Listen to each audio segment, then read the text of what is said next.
السلام علیکم ورحمۃ اللہ وبرکاتہ نحمده ونصلي على رسوله الكريم اما بعد فاعوذ باللہ من الشیطان الرجیم بسم اللہ الرحمن الرحیم رب زدنی علما۔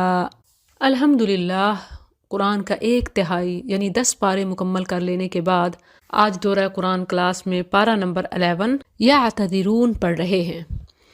10ویں پارے کے آخر اور اس آیت سے پہلے یہ فرمایا گیا ہے کہ جن منافقوں نے غزوہ تبوک میں شرکت نہیں کی اللہ نے ان کے دلوں پر مہر لگا دی۔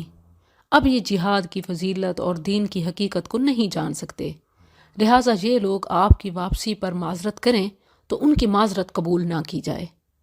یعتذرون، وہ بہانے پیش کریں گے، تمہارے سامنے عذر پیش کریں گے جب تم ان کی طرف واپس آؤ گے۔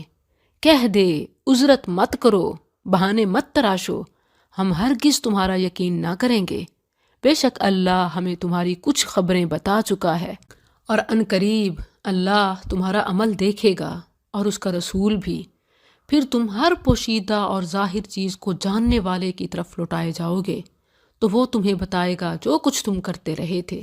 یہ ایک طرح سے منافقین کو اخلاص کی طرف پلٹنے کی دعوت ہے۔ یہ اللہ کا خاص کرم ہے کہ منافقین کو بھی اس طرح بار بار بلاتا ہے کہ ہاں عمل کرو، ہم تمہاری نگرانی کر رہے ہیں، اگر پلٹ آؤ گے تو ہم معاف کر دیں گے۔ اور واقعی اس کے بعد کئی پھر ایمان کی دولت سے سرفراز ہوئے۔ یحلفون باللہ لکم، عنقریب وہ تمہارے لیے اللہ کی قسم کھائیں گے جب تم ان کی طرف واپس آؤ گے تاکہ تم ان سے توجہ ہٹا لو، سو ان سے بے توجہی کرو، بے شک وہ گندے ہیں اور ان کا ٹھکانہ جہنم ہے، اس کے بدلے جو وہ کماتے رہے ہیں۔ یعنی عقائد و اعمال کے لحاظ سے وہ اتنے گندے ہیں کہ سمجھو سراسر گندگی ہیں، گندگی کی پوٹ ہیں، اور گندگی سے تعلق کا نتیجہ آلودگی ہی ہے۔ سرائکی میں کہا جاتا ہے کہ گند چ وٹا مارو تے چھنڈکاں اپنے اتے ہی آسن، یعنی گندگی سے تعلق کا نتیجہ آلودگی ہی ہے۔ صحبت تالے تر تالے کند، اچھوں سے صحبت اچھے اثر چھوڑتی ہے اور گندوں سے صحبت گندہ ہی دکھاتی ہے۔ بائی دا وے ہمارا اٹھنا بیٹھنا کن کے ساتھ ہے؟ غریب غربا ایمان والے یا امیر امرا دنیا والے؟ یحلفون لکم، تمہارے لیے قسم کھائیں گے تاکہ تم ان سے راضی ہو جاؤ، بس اگر تم ان سے راضی ہو جاؤ تو بے شک اللہ نافرمان لوگوں سے راضی نہیں ہوتا۔ الاعراب اشد کفرا، بدوی یعنی دیہاتی لوگ کفر اور نفاق میں زیادہ سخت ہیں اور زیادہ لائق ہیں کہ وہ حدیں نہ جانیں جو اللہ نے اپنے رسول پر نازل کی ہیں، اور اللہ سب کچھ جاننے والا کمال حکمت والا ہے۔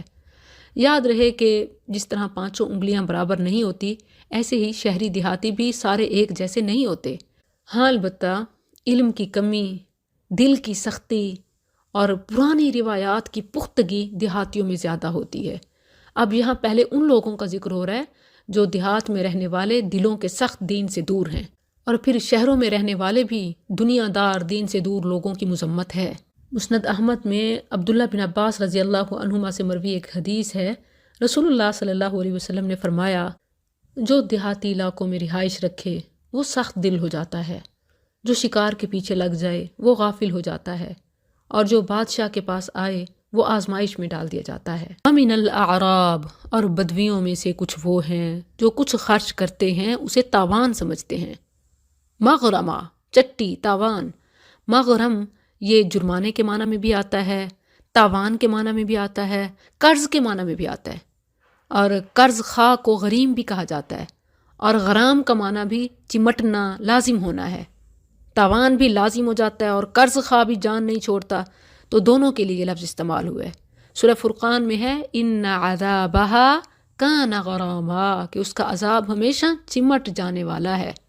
یعنی بعض اعراب ایسے ہیں کہ زکوٰۃ ہو یا جہاد، اس کے لیے جب بھی چندہ دیتے ہیں تو اللہ کی رضا جوئی کی خاطر نہیں اور نہ ہی دلی جذبے کے ساتھ، بلکہ محض چٹی یا جرمانہ سمجھ کر بادل نخواستہ ادا کرتے ہیں کہ اگر ادا نہ کریں گے تو مسلمان انہیں مشتبہ نگاہوں سے دیکھیں گے اور ان کے درمیان زندگی بسر کرنا دوبار ہو جائے گا۔ مغرم کا لفظ ہمیں مسنون دعا میں بھی ملتا ہے کہ جس میں رسول اللہ صلی اللہ علیہ وسلم نے قرض سے پناہ مانگی، اللہم انی اعوذ بک من المأثم والمغرم، بدویوں میں سے کچھ وہ ہیں جو خرچ کرتے ہیں اسے تاوان سمجھتے ہیں اور تم پر زمانے کے چکروں کا انتظار کرتے ہیں، یعنی کب ان کا نقصان ہو۔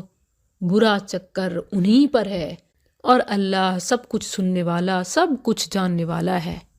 اور بدویوں میں سے کچھ وہ ہیں، اب اچھوں کا ذکر آ رہا ہے، جو اللہ اور یوم آخرت پر ایمان رکھتے ہیں اور جو کچھ خرچ کرتے ہیں اسے اللہ کے ہاں قربتوں اور رسول صلی اللہ علیہ وسلم کی دعاؤں کا ذریعہ سمجھتے ہیں۔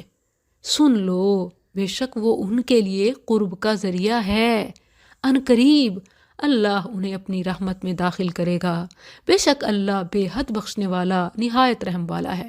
اللہ تعالیٰ نے بدویوں میں سے ان لوگوں کے دلوں کی ترجمانی کی جو انفاق للہ کرتے ہیں، اللہ کی رضا کے لیے کرتے ہیں، اور پھر ان کے دل کا مقصد بھی بتایا کہ وہ رسول اللہ صلی اللہ علیہ وسلم کی زبان سے اپنے لیے دعائیں کرانا چاہتے ہیں۔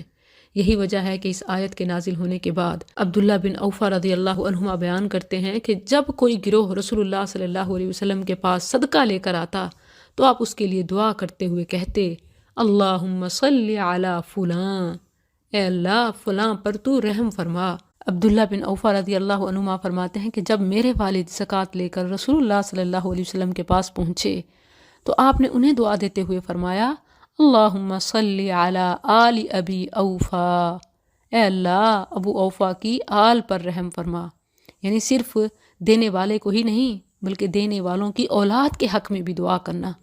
جیسے ہمارے ہاں کہا جاتا ہے کہ اللہ تمہارے جائوں کا بھلا کرے، یعنی اولاد کا۔ والسابقون الاولون، اور مہاجرین اور انصار میں سے سبقت کرنے والے سب سے پہلے لوگ اور وہ لوگ جو نیکی کے ساتھ ان کے پیچھے آئے، اللہ ان سے راضی ہو گیا اور وہ اس سے راضی ہو گئے، اور اس نے ان کے لیے ایسے باغات تیار کیے ہیں جن کے نیچے نہریں بہتی ہیں، ان میں ہمیشہ رہنے والے ہیں ہمیشہ۔ یہی بہت بڑی کامیابی ہے۔ یہاں نبی صلی اللہ علیہ وسلم کے زمانے کے 3 گروہوں کی تعریف فرمائی ہے۔ پہلا گروہ مہاجرین میں سے سبقت کرنے والے پہلے لوگ، اور دوسرا گروہ انصار میں سے سابقون، اور تیسرا گروہ جنہوں نے سابقین مہاجرین و انصار کے بعد ایمان لا کر ہجرت یا نصرت کا شرف حاصل کیا۔ اسی بات کا ذکر گزشتہ سورہ انفال کے آخر میں بھی آیا ہے۔ صحابہ کرام رضوان اللہ علیہم میں سب سے افضل ابو بکر رضی اللہ عنہ ہیں، جو اسلام میں بھی اول ہیں اور ہجرت میں بھی آپ صلی اللہ علیہ وسلم کے ساتھی ہیں۔ پھر بالترتیب دوسرے خلفاء کے درجے ہیں، ان کے بعد باقی عشرہ مبشرہ جن میں طلحہ، زبیر، سعد، سعید، عبد الرحمن اور ابو عبیدہ رضوان اللہ علیہم شامل ہیں۔ پھر بدری اور عقبہ والے صحابہ کا درجہ ہے، اور ان کے بعد جو بیت الرضوان میں شریک ہوئے، پھر جو فتح مکہ سے پہلے مسلمان ہوئے اور ہجرت و نصرت کی، رضی اللہ عنہم ورضوا عنہ۔ کوئی شخص ان سے یہ اعزاز نہیں چھین سکتا۔ ملنے والی یہ بشارت دائمی اور ہمیشہ کے لیے ہے۔ ان صحابہ سے کسی کے مرتد ہونے کا تصور بھی نہیں ہو سکتا، کیونکہ اللہ تعالیٰ ایسے شخص کو اپنی رضا اور جنت کی خوشخبری دے ہی نہیں سکتا جس کے متعلق اسے علم ہو کہ اس نے مرتد ہو جانا ہے۔ اللہ کو ماضی، موجودہ اور آئندہ کا مکمل علم ہے۔ وہ کفر پر مرنے والوں کو جنت اور رضا کی بشارت کیسے دے سکتا ہے؟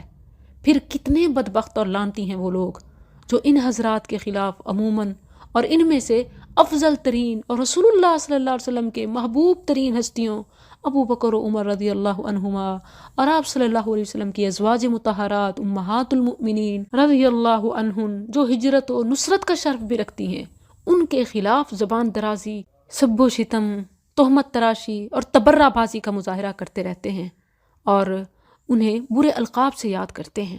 ایسے لوگوں کو اپنے انجام کی فکر کرنی چاہیے۔ وَمِمَّنْ حَوْلَكُمْ، اور ان لوگوں میں سے جو تمہارے ارد گرد بدویوں میں سے ہیں، کچھ منافق ہیں اور کچھ اہل مدینہ میں سے بھی جو نفاق پر اڑ گئے ہیں۔ تو انہیں نہیں جانتا، ہم ہی انہیں جانتے ہیں۔ اب یہاں دیکھ لیجئے کہ اللہ نے واضح فرما دیا کہ تو انہیں نہیں جانتا۔ کہاں ہیں وہ لوگ جو کہتے ہیں کہ نبی سب جانتا ہے؟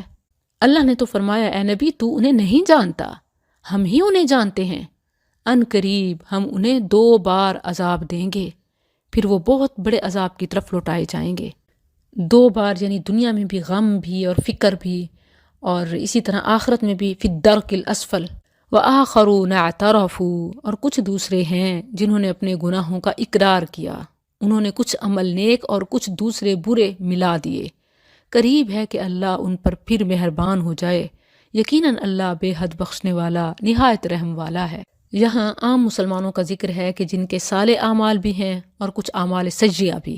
مفسرین نے یہاں ابو لبابہ رضی اللہ عنہ وغیرہ کا ذکر کیا کہ وہ مخلص مسلمان ہونے کے باوجود تبوک پر نہ جا سکے، تو انہوں نے اپنے آپ کو مسجد نبوی کے ستونوں سے باندھ لیا کہ رسول اللہ صلی اللہ علیہ وسلم ہمیں خود کھولیں گے تو ہم سمجھیں گے کہ ہماری توبہ قبول ہوئی۔ آخرکار رسول اللہ صلی اللہ علیہ وسلم نے اللہ کے حکم سے انہیں اپنے ہاتھوں سے کھولا، اور پہلے ان کا پیش کردہ صدقہ قبول نہیں کیا تھا، پھر جب اگلی آیت اتری خذ من اموالہم تو ان کا صدقہ بھی قبول فرما لیا۔ لیکن چونکہ الفاظ عام ہیں تو مفہوم بھی عام ہے۔ جیسے بخاری میں آتا ہے، سمرہ بن جندب رضی اللہ عنہ بیان کرتے ہیں، رسول اللہ صلی اللہ علیہ وسلم نے فرمایا، آج رات 2 آنے والے میرے پاس آئے، انہوں نے مجھے اٹھایا، پھر وہ مجھے ایک ایسے شہر میں لے گئے جو سونے اور چاندی کی اینٹوں سے بنایا گیا تھا۔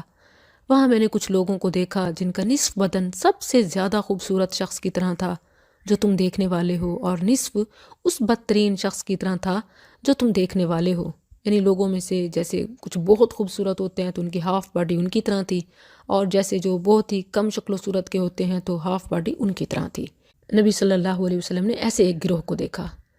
دونوں فرشتوں نے ان لوگوں سے کہا، اس نہر کے اندر داخل ہو جاؤ۔ وہ اس میں داخل ہو گئے، پھر ہماری طرف واپس آئے تو ان سے وہ بدصورتی جا چکی تھی اور وہ بہترین صورت میں بدل چکے تھے۔ دونوں فرشتوں نے مجھ سے کہا، یہ جنت عدن ہے اور وہ تمہارا گھر ہے۔ دونوں نے کہا کہ وہ لوگ جن کا نصف حصہ خوبصورت اور نصف بدصورت تھا، فَإِنَّهُمْ خَلَطُوا عَمَلًا صَالِحًا وَآخَرَ سَيِّئًا تَجَاوَزَ اللَّهُ عَنْهُمْ، تو یہ وہ لوگ ہیں جنہوں نے نیک عمل کیے اور ان کے ساتھ برے عمل بھی ملا جلا دیے، تو اللہ نے ان سے درگزر فرمایا۔ ہم جیسے لوگوں کے لیے بھی اس میں بڑی موٹیویشن ہے۔ کمیاں خامیاں ہم میں زیادہ ہی ہیں تو اپنی خوبیوں کو زیادہ بڑھائیں۔ فاستبقوا الخیرات سارعوا الی مغفرہ، نیکیوں پر فوکس کریں، اپنی خوبیوں پر کام کریں اور اپنی خامیوں کو رکاوٹ نہ بننے دیں، تو اس میں بشارت ہے کہ وہ ہم سے بھی تجاوز فرمائے گا۔ خذ من اموالہم صدقہ، ان کے مالوں سے صدقہ لے، اس کے ساتھ تو انہیں پاک کرے گا اور انہیں صاف کرے گا، اور ان کے لیے دعا کر، بے شک تیری دعا ان کے لیے باعث سکون ہے، اور اللہ سب کچھ سننے والا، سب کچھ جاننے والا ہے۔ اللہ عز و جل میری تمام سسٹرز کو، اسٹوڈنٹس کو جو دین کے کاموں میں معاونت کرتی ہیں، اسپیشلی میڈیا پر دعوت و تبلیغ کے حوالے سے اپنا بھرپور ایکٹیو رول پلے کرتی ہیں، پوسٹ کو دور دور تک پہنچانے میں میرا ساتھ دیتی ہیں، اللہ عز و جل ان کی نسلوں کا بھلا کرے۔ اللہم صلی علی آلہن الم یعلموا، کیا انہوں نے نہیں جانا کہ بے شک اللہ ہی اپنے بندوں کی توبہ قبول کرتا اور